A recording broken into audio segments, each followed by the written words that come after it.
And I want to say this to the television audience, because people have got to know whether or not their president is a crook.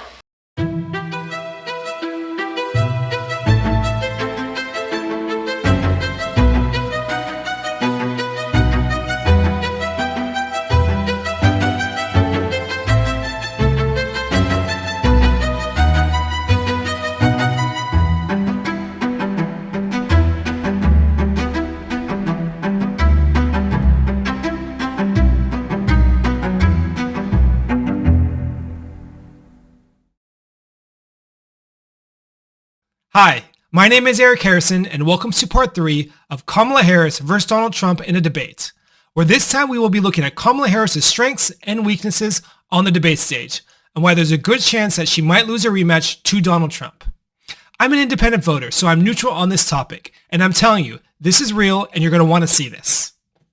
So this is part 3 of this video series, and if you haven't seen part 1, then you haven't seen my intro explaining why presidential debates are important. So let's just recap that for 2 minutes, and then we're going to move on to the main video.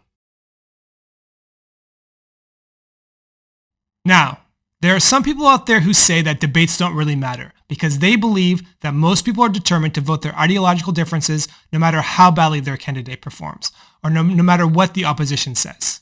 But I disagree, because presidential elections in this country are determined by a handful of states known as swing states. These are the rare few states that sometimes vote Republican and sometimes vote Democrat. And therefore, this proves there are people out there who aren't loyal to one side and who can be convinced to vote one way or the other. And what's an example of this actually happening? Case in point, the 12 districts in Michigan, the 22 districts in Wisconsin, and the enormous 31 districts in Ohio that had voted for Obama in 2012 switched up and were the deciding factors that put Trump into office 4 years later in 2016. Now, Obama and Trump couldn't be more different in behavior, but they are similar in that they both had populist messages, and similar in their ability to convince the constituency to vote their way. And it is conceivable that they might have done this during a debate. The first time it's believed that a debate actually determined the outcome of an election was in 1960, when John F. Kennedy won a very narrow victory over Richard Nixon by a slim 0.2% of the vote, or about 112,000 votes. It's believed by many that the slim margin of victory was due to the fact that John F. Kennedy came off better to those who watched the televised version of the debate. So from what we've seen, it's clear that a debate can have some kind of impact on an election. It's certainly believed to have had an impact on the 1992 election when George Bush Sr. checked his watch during a debate and didn't listen to this young woman's question. Yes, how has the national debt personally affected each of your lives? Well, I think the national debt affects everybody. Obviously, it has a lot to do with interest rates. It has. She's saying you personally. On a personal basis, how has it affected you? Has it affected you personally? Well, I'm sure it has. I love my grandchildren. I want to think How? that. What I'm saying I'm not sure I get it. Help me with the question, and I'll try to answer it. Now watch as Bill Clinton swoops in to steal the initiative away as he charms a national audience of tens of millions of potential voters with his genuinely empathetic, pointed answers. Tell me how it's affected you again. Um, You know people who've lost their jobs yeah. and lost their homes? Uh-huh. Well, I've been governor of a small state for 12 years. I'll tell you how it's affected me. Every year, Congress and the president sign laws that make us do more things and gives us less money to do it with. I have seen what's happened in this last 4 years when, in my state, when people lose their jobs, there's a good chance I'll know them by their names. So as you can see, presidential debates are important because they are appealing to a voting bloc in the swing state area that is not ideologically captured. And therefore, they are open to being convinced to vote one way or the other. And that's why I think that there's going to be another debate, because it's a very close race according to the polls, and both sides need to convince that particular voting bloc and those swing states that have the power to swing the election to vote for them. Now, I know a lot of you are thinking that there probably won't be another debate because it's too close to the election at this point. However, it's not that close, and both political sides of the aisle know that this is a very, very close race. And therefore, there might have to be another debate just to decide who's going to be the winner. Let's watch the news site Breaking Points explain this perfectly. Kamala Harris has accepted a debate invitation. Let's put this up on the screen. She says she will gladly accept a second presidential debate on October 23rd. I hope Donald Trump will join me. The problem with another debate is that it's just too late. Voting has already started. It is kind of perplexing to me because I do feel like he would very likely improve his performance over last time. The race is 50-50. He's got a very good shot at winning, right? But he also has very clearly failed to define her in a negative way. You know, her favorability rating has gone up a lot, and they have not really been able to ding that effectively. So it was another shot for him to sort of dirty her up. From her perspective, too, I understand why she wants to do it again, because it went really well for her last time, and she did get a bump in the polls after the debate. You've got another chance to, get a little bit of a bump in the polls coming into Election Day. So, in my opinion, the logic for both of them, given how close the race is that they should have another debate. Like many of the political pundits out there, I'm not alone in expecting that there's a good chance that there could be another debate. And I'm also not alone in thinking that it could be very different this time. So let's get into why this could be, with a closer look at Kamala Harris.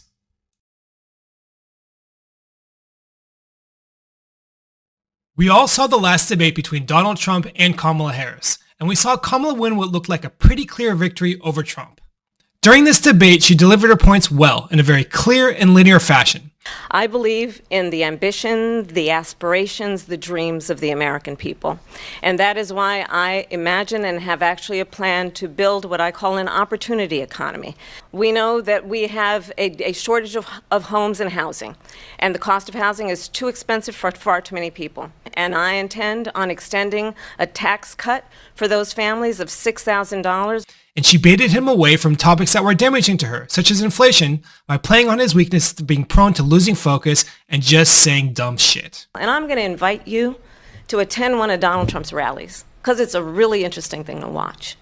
You will see during the course of his rallies, he talks about fictional characters like Hannibal Lecter. And what you will also notice is that people start leaving his rallies early out of exhaustion and boredom. And I will tell you, the one thing you will not hear him talk about is you. She threw out the fishing line, and now watch Trump take a bite. Vice President Harris, thank you. President Trump, on that point, I want to get your response. Well, I would like to respond. Let me just ask, though, why did you try to kill that bill, and successfully so? That would have put thousands of additional agents and officers on the border. First, let me respond as to the rallies. She said people start leaving. People don't go to her rallies. There's no reason to go. And the people that do go, she's bussing them in and paying them to be there. And instead of pursuing sensible talking points on slam dunk issues that the Democrats are weak on, such as immigration and inflation, Trump can't help embracing the hyperbole and just says more dumb things. In Springfield, they're eating the dogs, the people that came in. They're eating the cats. They're eating the pets of the people that live there. We saw Kamala pull for victory, but she might have to do it again. For most people, especially on the right, they are not happy about how things went down. That should have been a home run for Trump, right? This is absolutely his wheelhouse. She was the border czar. She's dropped the ball massively. That's all he had to say. But I don't disagree with you. Trump had an opportunity to hold her feet to the fire, and he didn't do it. But he chose to go a different route. I wish he had not done that. I wish he would have taken the bait. There's no doubt he took the bait, he took the hook, he took the line, he took the sinker, he took the entire frickin' boat. And I am frustrated by that. Kamala is known for her many personal weaknesses, and many think that she got lucky. And they would love to see a rematch, but this time with a team of neutral Fox News moderators and more disciplined and more focused Donald Trump. But Trump at the moment says that he does not want another debate. But we all know that Trump says a lot of things, but can suddenly change his mind. And if he does, the question is, will it go the same way as it did last time? What do you think? What if Trump stays on topic this time instead of getting sidetracked with baited attacks and is careful to avoid saying dumb things? Trump was known as a legendary debater back in 2016, so it's quite possible to think that he could really prepare this time and get some of his old magic back again. So to answer these questions and to determine if, Kamala could win a second debate with a disciplined Trump, let's take a look at her strengths and weaknesses on the debate stage. Presidential debates are daunting tasks. They are dynamic, contentious, and extremely difficult contests performed in front of hundreds of millions of our fellow Americans. And so for many people, just being able to follow a script is challenging enough. Now, I've been through hours and hours of Kamala's debates and interviews from over the last decade, and it appears that the ability to follow a script is Kamala Harris's major strength. And considering her prosecutorial background in the American legal system, it does make sense that a direct, point-by-point, linear communication style would be what she is most practiced in. So let's take a look at an example of Kamala Harris as Congresswoman perform exactly this kind of role as she grills Attorney General William Barr during a Senate hearing regarding the Mueller report. You did not question or look at the underlying evidence that supports the conclusions in the report. No. You made the decision not to charge the president. No. In a Prost memo and in a declination memo. You said it was your baby. What did you mean by that? It was my baby to decide whether or not to disclose it to the public. I think you've made it clear that you've not looked at the evidence. We can move on. Did the ethics officials in your office, in the Department of Justice, review the appropriateness of Rod Rosenstein being a part of making a charging decision on an investigation which he is also a witness in? Yeah, so as I said, my understanding was he had been cleared, and he had been cleared before I arrived. Here we see Kamala Harris deliver her remarks in a very linear, digging-like fashion, just like a prosecutor would. And she goes on to use the same method in her 2020 vice presidential debate with Pence. Joe Biden will not raise taxes on anyone who makes less than $400,000 a year. He has been very clear about that. Joe Biden will not end fracking. He has been very clear about that. Joe Biden is the one who, during the Great Recession, was responsible for the Recovery Act that brought America back. So what we saw her do in this clip with Mike Pence is very similar to what we saw her do with Donald Trump, and that is that she can deliver her remarks in a very linear, scripted fashion. So it's clear that Kamala Harris can have a good showing in a debate if she's well prepared and well rehearsed in what she's going to say. And this is significant because she does have a lot of pressure for her bad showing as of late. I mean, as vice president, and before that, she's had a lot of gaffes, and people just have a bad sense of who she is and, you know, of what she can do, especially on the debate stage. And that's why she's been kept out of the camera so much. Mm-hmm. Everybody hates her. Yeah. A lot of gaffes, a lot of dumb things. So every time she's saying something, in the back of her head, she's like, don't this up. Yeah. Don't say, did you just fall out of a coconut tree? Yeah. My mother she would give us a hard time sometimes, and she would say to us, I don't know what's wrong with you young people. You think you just fell out of a coconut tree? Don't say that one again. Yeah. You know what I mean? It's like, so there's that kind of pressure. So it's very hard off the cuff. But when you give her time and prepare her, like last night. It's a good showing for her, for sure. Very, very good showing. Okay, so it's very clear that Kamala Harris can do a good job when she's well prepared. But what happens if next time around Donald Trump is also well prepared and more disciplined? What does she do then? Because her weaknesses are very prominent, and they are a liability for her, because once she's taken out of her comfort zone, things can fall apart very fast for her. So let's investigate these weaknesses of hers and see what they're about and see what she needs to do to fix them in order to win.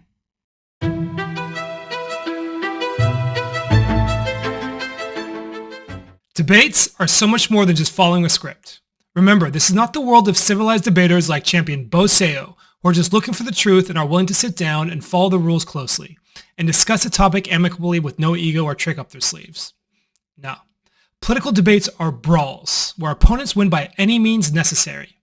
And that is why following a script is very limited, because when you're up against a seasoned debater who breaks the rules and lights you up like the 4th of July and takes you into the deep, murky waters with attacks and angles you never thought of before, and do so while in front of an audience, which is a fourth dimension you must take into account if you mean to win, you have to not only intimately know and understand the subject matter, but also be quick on your feet and know exactly what, when, and how to respond, all while staying cool under fire. And that kind of appropriate response to the moment is called having a high debate IQ. In other words, a good debater knows exactly what to say, when to say it, and how to say it, whether or not they have a script. Now, I know this is going to piss a lot of you off to hear this, especially coming off Kamala's latest victory, but hours and hours of footage on Kamala Harris proves that she often does not respond appropriately to the moment with a what to say, when to say, or how to say it. Obviously, she's a highly accomplished lawyer and a politician, and it's just that she doesn't yet grasp a good understanding of the game of politics and the political landscape. And this happens all the time, even at this high level. You know, ranging from Rick Perry to Sarah Palin, there are lots of high-achieving candidates that don't really understand the political landscape.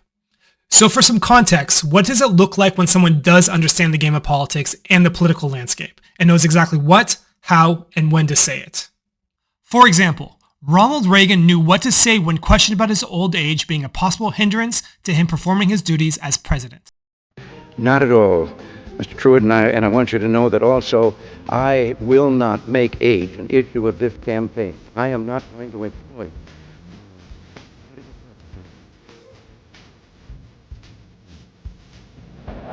So it's clear that knowing what to say can be important during a debate. Let's take a look at an example where Kamala Harris struggles with what to say during a VP debate with Mike Pence back in 2020. Dr. Anthony Fauci and other experts say that most of the people who can be vaccinated need to be vaccinated. But half of Americans now say they wouldn't take a vaccine if it was released now. If the Trump administration approves a vaccine before or after the election, should Americans take it, and would you take it? If the public health professionals, if Dr. Fauci, if the doctors tell us that we should take it, I'll be the first in line to take it. Absolutely. But if Donald Trump tells us that we should take it, I'm not taking it. So as we can see, as soon as the question got off script and they asked her if she would take the vaccine as an important step in addressing the public health crisis of the pandemic, she doesn't respond professionally, but makes it a partisan issue about Donald Trump, which is not what anyone on the right, left, or center wants to hear. The correct response was professionalism, and to emphasize unity and addressing the public health crisis together. And it just shows that she doesn't understand the broad view of the political landscape, which is that her priority as a unifying leader is paramount. And in terms of high debate IQ, Obama knew not only what to say, but when to say it as he baited Romney into a trap.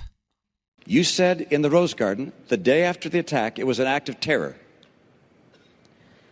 It was not a spontaneous demonstration. Is that what you're saying? Please proceed, Governor. I want to make sure we get that for the record, because it took the president 14 days before he called the attack in Benghazi an act of terror. Get the transcript. He did, in fact, sir. So let me call it an act of terror. Can you say that a little louder, Candy? He did call it an act of terror. It did. Knowing when to do things in a debate is important. And again, this is something that Kamala Harris struggles with. Just look as she overdoes it with her facial expressions during her last debate with Trump. Okay, so here we go. There she is, confused. Like, oh my God, this is so funny. I can't believe he said that. You know? Then the shaking of the head. And the totally awkward smile. And then the head pointed up. And then here's the dumbest one of all. Looking down into nothing. Oh my God, this is crazy. Yep. And then she puts her hand on her face. Showing a facial expression or two when it is the right time can help and can communicate genuine feeling and send a message to the audience. But overdoing it like this makes her just come off phony and fake and annoying, and does nothing to help her in a debate.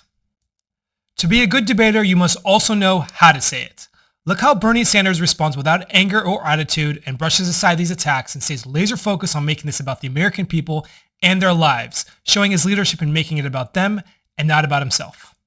Vladimir Putin thinks that Donald Trump should be president of the United States, and that's why Russia is helping you get elected so you'll lose to him. Look, if you think the last 4 years has been chaotic, divisive, toxic, exhausting, imagine spending the better part of 2020 with Bernie Sanders versus Donald Trump. I'm hearing my name mentioned a little bit tonight. I wonder why. I will tell you, Pete, what the American people want, and Joe, what the American people want. They don't want candidates to be running to billionaires for huge amounts of... Kamala doesn't appear to have this kind of awareness. Just look at her attitude when asking Pence to stop interrupting her. Anybody who makes less than $400,000 a year. He said he's going to repeal the Trump tax cuts. Mr. Vice President, I'm speaking. Well, I'm speaking. It'd be important if you said the truth. Joe Biden said twice in the debate last week that he's going to repeal the Trump tax cut. So here we see that she said what was right, but how she said it was wrong. In such an important event as a vice presidential debate, she made it about the attitude and made it about herself, instead of being classy with substance and just being neutral and telling him to stop. And this shows her lack of awareness of what her priorities are for this position. Kamala Harris has a bad record, which makes her highly vulnerable to attack on the debate stage. And what do I mean by this? First of all, her record as prosecutor is highly suspect. The The liberal, left-leaning newspaper The New York Times wrote an article about her back in 2019, slamming her for not being the progressive prosecutor that she claims to be. This article is full of damning accusations of malfeasance. For instance, during her time as district attorney for the city of San Francisco between 2004 and 2011, in 2010, she was accused of withholding information about a police laboratory technician who was intentionally sabotaging information. And then when this was brought to the attention of the judge that Ms. Harris knew about this technician's wrongdoing but failed to alert the defense attorneys about it, she was condemned for her indifference to the violation of the defendant's constitutional rights. And according to this article, despite the outrageous nature of this violation, Kamala Harris still went after the judge and tried to challenge this decision. But she lost, and 600 cases handled by the corrupt technician were thrown out. And the list of outrageous allegations continues, such as championing state legislation in California that sought to prosecute parents whose children were habitually truant in elementary school despite concerns that it would disproportionately affect people of color in historically marginalized communities, or endeavoring to keep people locked up instead of giving them their day in court. One such example is the case of Ken Cooper, a small 155-pound black man who was accused of killing several people by himself by hand, despite the fact that several witnesses said that the murders were committed by several white men. As a death row inmate, he sought advanced DNA evidence to prove his innocence in a case marred by racism. But Kamala fought to prevent the case from being re-examined. And yet, despite the fact that this New York Times article was printed around the time of the 2019 Democratic primary debate that she participated in, she chose to arrogantly start two fights on that stage with two popular contenders. First, she went after former Vice President Joe Biden on the debate stage, and went after him indirectly, accusing him of a kind of a quasi-racism. I'm going to now direct this at Vice President Biden. I do not believe you are a racist, and I agree with you when you commit yourself to the importance of finding common ground. But I also believe, and it's personal, and I was actually it was hurtful to hear you talk about the reputations of two United States senators who built their reputations and career on the segregation of race in this country. And it was not only that, but you also worked with them to oppose busing. And, you know, there was a little girl in California who was part of the second class to integrate her public schools. And she was bused to school every day. And that little girl was me. First of all, going after someone like Joe Biden with a racism charge just shows how little she actually understands of the game of politics and the political landscape. This is Joe Biden we're talking about, Obama's right-hand man, the popular vice president to the first black president ever. The guy that Obama awarded the Medal of Honor to. I mean, if anything was going to stick, it wasn't going to be a racism charge. Kamala Harris going after Joe Biden on the debate stage did make some kind of sense because she was trying to push herself up to the frontrunner status. But going after Tulsi Gabbard didn't make any sense at all.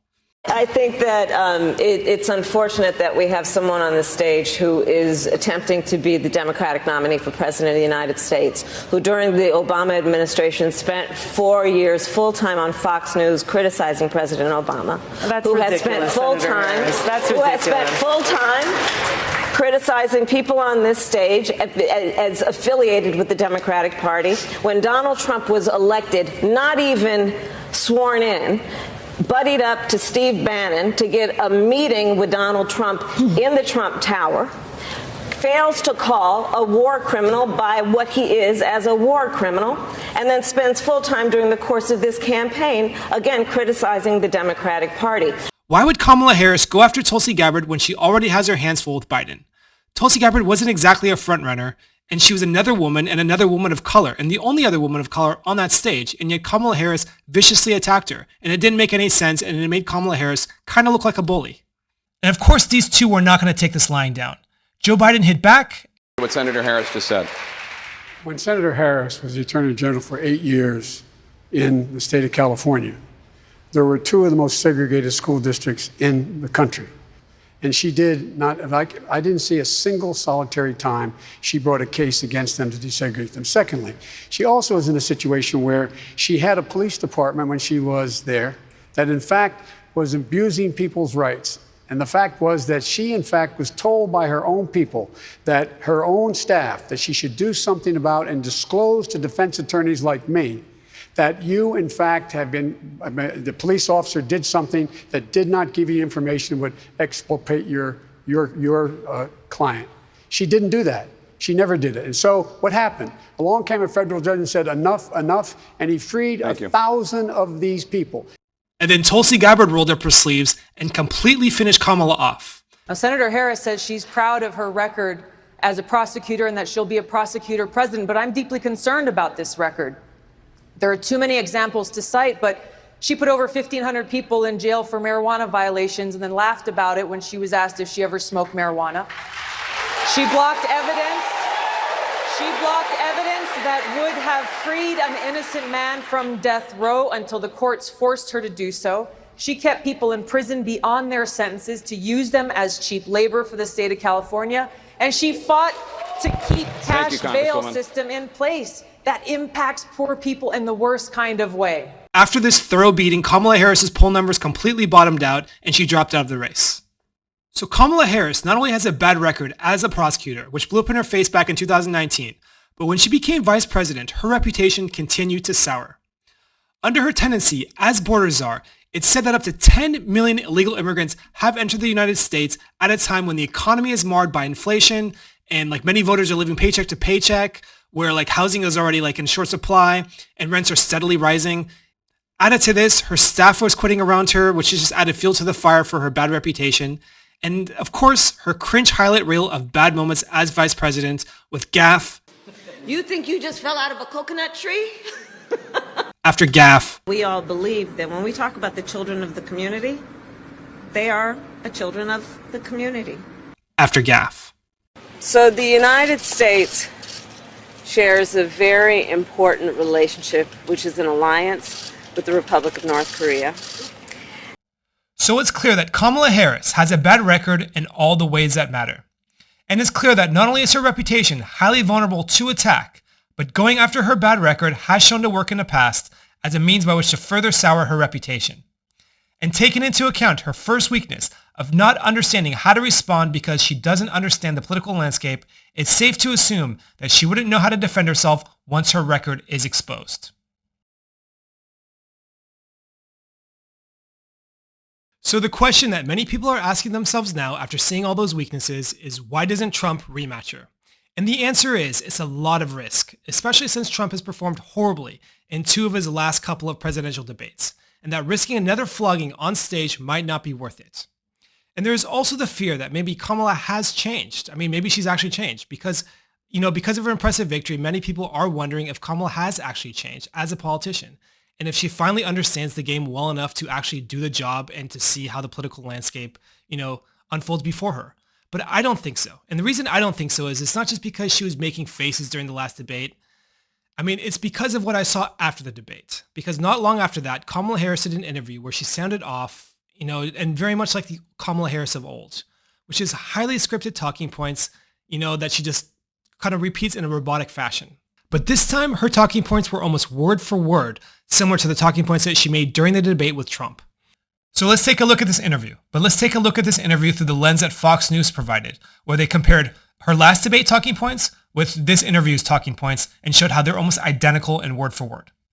I grew up a middle-class kid. I was raised as a middle-class kid, focusing on, again, the aspirations and the dreams. I believe in the ambition, the aspirations, the dreams of the American people. I was a career prosecutor for most of my career. I started my career as a prosecutor in creating an opportunity economy where it's about investing in areas that really need a lot of work. I intend to create an opportunity economy. Well, I'm obviously not Joe Biden. Clearly, I am not Joe Biden. So it is clear from this latest interview how Kamala Harris is still highly dependent on a script to function. And to be fair, maybe she has gotten a little bit better, at least her support team has definitely gotten better, but I still don't see any dramatic change that would help her defeat Trump if Trump can resist the urge to say stupid things, or if Trump just sticks to a script and constantly points out the following.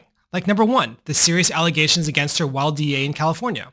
Or number 2, her disastrous tendency as vice president and the fact that, she did a failed job as border czar. Or number 3, the fact that this country is now facing a problem with inflation and foreign wars that nobody really wants. And lastly, the fact that she can't really stand on her own 2 feet, that she really doesn't understand how politics works in general. So that's why she always needs a script. And that's not what someone wants as a leader. And the fact that she's a walking gaffe machine is a symptom of that.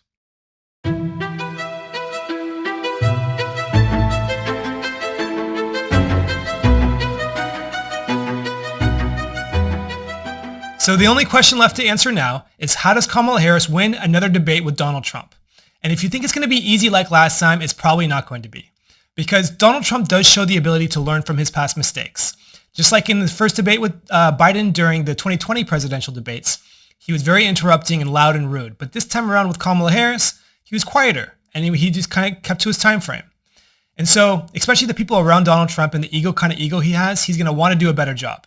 So I guess Kamala Harris's first option is that what she can do is just try to debate Trump and try to bait him into losing focus and, going off on a tangent and staying away from the talking points that will hurt her reputation as a presidential candidate. That's the first option, but I don't think that's the best option. The best option is to just up her political game. Like, she needs to actually be a politician that can understand the political game and have a broad view of the political landscape. Because if she doesn't, she's always going to be just a scripted candidate. And how do you do that? I mean, how did they do that with Sarah Palin? They sat her down. They sat her down and said, look, what is it like to be a leader of a very diverse country? And if she has that priority, if she has that rubric, then she can always refer to it when she, when she's asked a question. She knows her own profile, and she knows how a person in a leadership position would respond. And just to kind of build on that intelligence, and it might be too late in the game for that. What she needs to do is she needs to, study the debates of great debaters like Obama or Ronald Reagan. I mean, she needs to look at that one time that Obama, was heckled by a Republican and how he responded with class and grace. Now listen up. I'm serious. Listen up. You've got an older gentleman who is supporting his candidate. He's not doing nothing. You don't have to worry about him. This is what I mean about folks not being focused. We live in a country that respects free speech. So, second of all, it looks like maybe he might have served in our military, and we got to respect that. Third of all, he was elderly, and we got to respect our elders. And fourth of all, don't boo. Oh! And that's Obama, the consummate politician, always laser focused on the big picture. And that's very appealing to people who are in the middle and who are in those swing states who are not ideologically captured. And lastly, what she needs to know is not just the political game and the political landscape, but as a part of the political landscape, who she serves. And part of knowing that is just knowing, the basics, the common sense aspect of how many people are in the United States of America. 333 million, right. So why would you say that 220 million Americans died from COVID? We're looking at over 220 million Americans who just in the last several months died. We are in the midst of a public health epidemic that has taken the lives of over 220 million Americans in just the last several months. 220 million Americans. She said it twice. And I mean, is there some Armageddon that we don't know about that happened where 2/3 of the population died? This is the kind of thing that makes her look really just out of touch. And so if Kamala Harris can fix this and gain awareness, then she has a better chance of standing on her own 2 feet and defeating Trump in the debate. Otherwise, she's just like another politician on a puppet string. So anyway, that's my opinion as to what she needs to do in order to really become a good debater and to go up against Trump again and to have a better chance of winning. And if you disagree, leave a comment, let me know. So, in the final analysis, if there is another debate and she goes up against a Trump who this time can keep his cool and disciplined, she will be in for a tough night, and it will be a brutal battle that can easily go in Trump's favor. Again, as long as he doesn't say stupid shit. They're eating the dogs, the people that came in. They're eating the cats. And if Trump is able to catch her off guard this time, well, we all know how things can easily fall apart. Okay. Do you have any plans to visit the border? I'm here in Guatemala today. At some point, we are going to the border. We've been to the border. So this whole thing about the border, we've been to the border. We've been to the border. You haven't been to the border. And I haven't been to Europe. And I don't understand the point that you're making. I'm not discounting the importance of the border. So let's hope they agree to another debate. Thank you so much for watching part 3, everyone. If you missed my other 2 videos on this topic where I discuss Donald Trump's strengths and weaknesses in a debate, please check them out in the channel description or at the end of this video. And please don't forget to like, comment, and subscribe, as it helps my channel grow. Thank you so much. Thank you very much, ladies and gentlemen, and please don't forget to vote. I'm not a crook.